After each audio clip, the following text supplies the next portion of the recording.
Hello, Edmund. Got a Wiley out, and you know, I still can't describe him in any other way except for just kind of big and scary. He's reactive. He's strong. He's not just a straight up bronc, but when he does react to things, it's it's intimidating. He's an intense, strong animal, and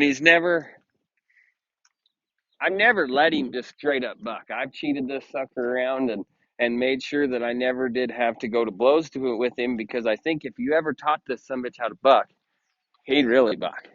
Um, but he's getting where he's pretty decent. Um, just kind of like giving the leg pressure, being a stud in general. The Like he hates spurs, man, and he'll lean on them and throw a fit and just be mad. Um, but I kind of nub heel him around here, and I can kind of get him off each leg and get him going each direction. I had to get the gates from the round pen to get here, but as far as just having a horse that is gentle and he's ready to go to work, we're not very close. I Couple things. I think that he'd make a really good gelding, and if he does, either way, he needs a mountain, and he needs somebody that's gonna go put those long days on him. And not that I wouldn't like to do it, but I just am not set up to be that guy anymore. And I'm not kicking him out the door, and because I don't think that I've created the product that I would have had we had good weather since you dropped him off until now. So I'm going to keep pecking away at him. I just wanted to give you my thoughts. If he was mine and I was hell bent on making him work, I'd be I'd be hunting for somebody that's going to take this rascal to the top of the mountain that can get by a bad one when things go awry. Um, I don't think he's a full blown outlaw, but I know that I don't trust him enough to let anybody else ride him. And yeah, shoot, it's just the kind of horse he is. We start talking about big, stout, strong 5-year old driftwood studs. I mean, this is kind of what we're going to have.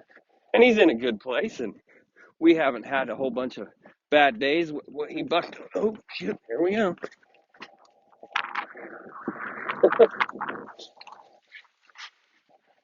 So he's been saddled for, I don't know, 3 or 4 hours, and he's on the walker.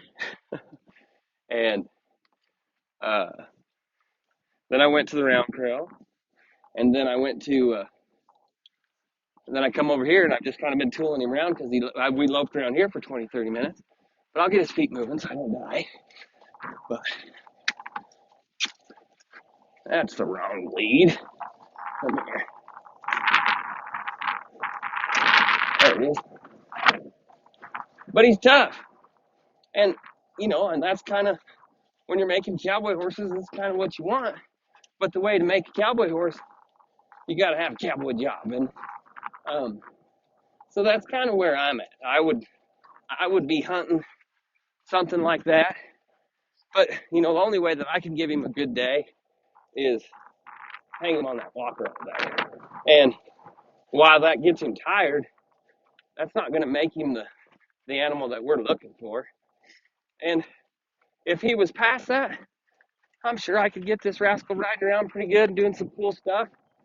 Um, but until he decides he don't want to butt nobody down, this is all I can really do at this point. So, and I'm kind of glad we had that little episode right there. And that's all I'm talking about. It's not so violent that I'm saying shoot him, but it's just violent enough that if you let him get ahead of you and you happen to hook a spur in him or hang a toe in your rope, he's gonna kill you. So that's where my head's at. You really got to pay attention to what you're doing riding this horse. But I think if he gets the shit mask out of him and he gets a job through the summer, he's probably going to be pretty good. And then, and he might make a stud. But if he does, and his colts are like him, we better find us a cowboy sucker to ride him. We better. To start all them colts, I'm not necessarily interested in riding a bunch of these soggy rascals. So that's where we're at, and I'm not cussing him. I'm just being honest so that you know where we're at. Man, it's a longer walk over here than I anticipated.